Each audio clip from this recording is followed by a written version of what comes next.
Halo adik-adik, ketemu lagi dengan Serzetri ya. Untuk hari ini kita akan bahas tentang hidrolisis garam. Namun sebelum kita masuk materi, jangan lupa like videonya, jangan lupa di-subscribe, dan jangan lupa kalau misalnya ada pertanyaan, silahkan ditulis pertanyaannya di kolom komentar ya. Dan jangan lupa di-follow juga Instagramnya Serzetri, ZetriLD. Nah, sekarang coba kita lihat apa topik yang penting yang harus kita ingat yang berhubungan dengan hidrolisis garam. Nah, di dalam topik hidrolisis ini ada 4 kombinasi garam yang bisa terbentuk. Kombinasi yang pertama yang bisa terbentuk dari garam itu adalah ketika asam. Di sini kita ambil kombinasi yang pertama itu adalah kombinasi antara asam lemah dan basa kuat. Asam lemah dan basa kuat. Nah, di sini kita ambil contohnya asam lemah. Kita ambil contoh random, misalnya di sini asam lemahnya adalah asam sianida atau HCN. Kemudian kita ambil contoh basa kuatnya, misalnya adalah NaOH. Maka kalau misalnya ini bereaksi, maka di sini kan terjadi reaksi antara muatan yang berbeda, ion-ionnya ya. Maka di sini akan terbentuk NaCN garamnya, dan kemudian di sini ada H2O juga. Dan sekarang garamnya adalah garam NaCN ini. Nah, garam NaCN ini akan kita hidrolisis. Kalau menghidrolisisnya kita ionkan terlebih dahulu, berarti di sini Na+ ditambah dengan Cn-.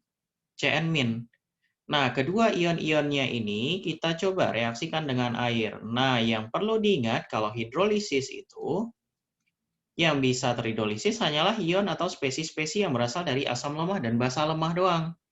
Makanya di sini Na+ ini karena dia berasal dari basa kuat, dia tidak akan bisa mengalami hidrolisis. Nah, sementara Cn- karena dia berasal dari HCN yang merupakan asam lemah, maka dia bisa terhidrolisis, maka dia akan menjadi bentuk awalnya. Bentuk awalnya adalah HCN, di mana H+ dari H2O masuk, maka sisanya adalah OH- ya. Nah, sekarang kalau misalnya kita lihat jenis hidrolisis apa yang terjadi di dalam NaCN ini. NaCN yang berasal dari asam lemah dan basa kuat. Satu ion terhidrolisis, satu tidak. Berarti ini namanya adalah terhidrolisis parsial ya, atau disebut juga dengan terhidrolisis sebagian ya. Dan kemudian kalau kita lihat sifat garamnya, apa sifat garam yang terbentuk dari asam lemah dan basa kuat? Di sini dia menghasilkan ion OH-, berarti sifat garamnya bersifat basa ya. Dan kemudian garamnya kan bersifat basa, maka rumusan yang akan kita gunakan di sini apa? Maka di sini rumusnya adalah OH- sama dengan akar Kw per Ka dikali molaritas garam yang dikali dengan valensi garam yang terhidrolisis itu ya. Nah, kemudian kita lihat kombinasi yang kedua. Kombinasi yang kedua kita lihat dari kalau yang direaksikan itu adalah asam kuat ya, asam kuat dan direaksikan dengan basa lemah. Nah, ini kombinasi yang kedua yang kita lihat. Kita ambil contoh asam kuat, misalnya adalah HCl, kemudian direaksikan dengan basa lemahnya misalnya adalah NH4OH. Maka di sini garam yang terbentuk adalah garam NH4Cl dan hasil sampingannya adalah H2O. Oh ya, di sini jangan lupa untuk reaksi hidrolisis itu adalah reaksi yang terjadi dua arah ya. Reaksinya adalah reaksi kesetimbangan ya. Jadi setiap reaksi hidrolisis ini adalah reaksinya reaksi dua arah. Nah, ini dia reaksi dua arahnya. Nah, oke, kita lanjutkan kombinasi yang kedua ini. Nah, sekarang garamnya adalah garam NH4Cl. Nah, garamnya ini kita ionkan terlebih dahulu, maka di sini NH4Cl, maka dia menjadi NH4+ ditambah dengan Cl-. Nah, kedua ionnya ini yaitu ion NH4+ dan kemudian di sini ion Cl-, kita reaksikan dengan air. Seperti konsep tadi, bahwa yang bisa terhidrolisis hanyalah yang lemah. Maka Cl ini tidak akan bisa terhidrolisis karena dia berasal dari HCl yang merupakan asam kuat. Nah, sementara yang NH4+ ini bisa terhidrolisis, maka dia kembali ke bentuk awalnya, NH4OH, hasil sampingannya berarti di sini H+ ya. Nah, kemudian kalau kita lihat jenis hidrolisisnya apa ini? Jenis hidrolisisnya satu iya, satu tidak juga ya.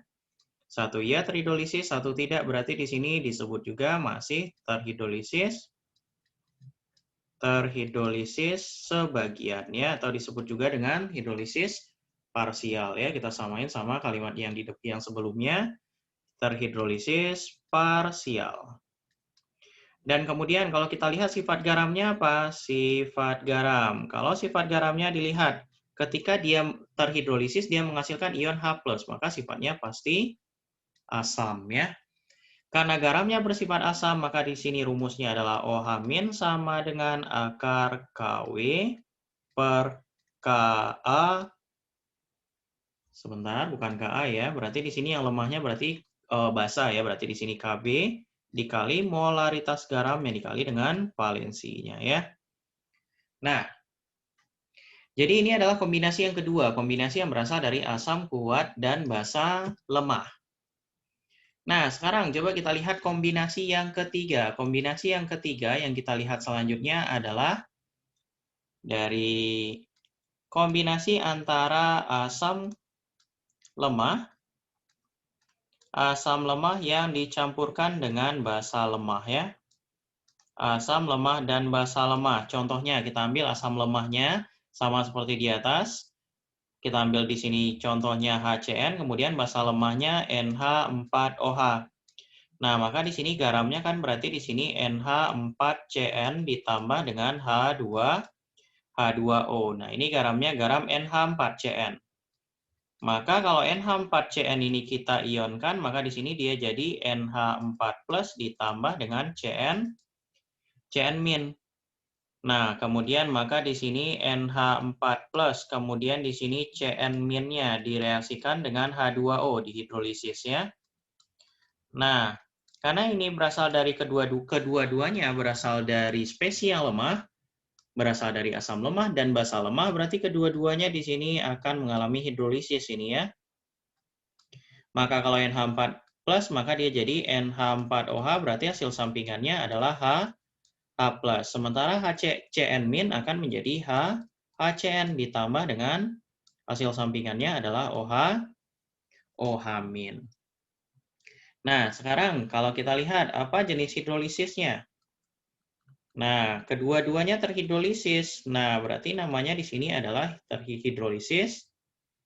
Berarti di sini namanya adalah terhidrolisis total atau disebut juga dengan terhidrolisis sempurna ya. Nah, kemudian kalau sifat garamnya apa? Sifat garam. Kalau sifat garam, karena di sini dia ada menghasilkan H+ dan ada menghasilkan OH- ini, nah maka dia tergantung Ka dan Kb. Kalau Ka-nya lebih besar daripada Kb, maka sifatnya asam. Kalau Kb-nya lebih besar daripada Ka, maka sifatnya basa. Jika Ka-nya sama dengan Kb, maka sifatnya adalah netral ya. Nah, bagaimana kalau misalnya kita akan menentukan rumus kalau menentukan pH yang berhubungan dengan asam lemah dan basa lemah ini? Nah, maka kalau misalnya kita akan mencari H+-nya, maka H+ sama dengan akar Kw per Kb dikali Ka ya. Nah, oke. Nah, kemudian di sini di sini ada sedikit kekeliruan, ini H+ ya, karena garamnya bersifat asam, berarti di sini yang akan dihitung adalah ion H+-nya ya. Nah, jadi ini adalah kombinasi yang ketiga. Kombinasi yang ketiga yang berasal dari asam lemah dan basa lemah. Nah, sekarang kita lihat kombinasi yang keempat yang berasal dari asam kuat dan basa kuat ya. Asam kuat dan basa kuat. Dari sini, dari judulnya ini udah kelihatan bahwa di sini tidak akan ada yang terhidrolisis ya. Contohnya asam kuat, misalnya kita ambil di sini HCl, basa kuatnya adalah NaOH, berarti garamnya adalah NaCl ditambah dengan H2O. Maka garamnya adalah garam NaCl, berarti di sini NaCl menjadi Na plus ditambah dengan Cl Cl-. Nah, maka kedua ionnya ini, Na+ dan Cl-. Kita coba reaksikan dengan air. Karena dia berasal dari yang kuat-kuat, maka keduanya ini tidak akan bisa bereaksi ya. Nah, kalau misalnya kalau ditanya bagaimana apa jenis hidrolisisnya? Karena tidak ada satupun yang terhidrolisis, ya udah berarti di sini tidak terhidrolisis ya. Tidak terhidrolisis. Sementara sifat garamnya bagaimana? Sifat garamnya karena di sini dia tidak menghasilkan H+ dan OH- sama sekali, pasti sifatnya adalah netral. Artinya pH-nya pasti sama dengan 7 kalau garam terhidrolisis ya. Nah, jadi di sini kalau asam kuat dan basa kuat menghasilkan garam, kemudian semua asam dan basanya itu habis bereaksi, pH-nya pasti sama dengan 7. Dan kemudian kalau misalnya kita lihat lebih spesifik, misalnya di kombinasi asam lemah dan basa kuat ini, jenis hidrolisisnya terhidrolisis parsial. Dan yang terhidrolisis adalah ion negatif, atau disebut juga ini namanya selain terhidrolisis parsial, disebut juga dengan terhidrolisis anion ya, atau disebut juga dengan hidrolisis anion.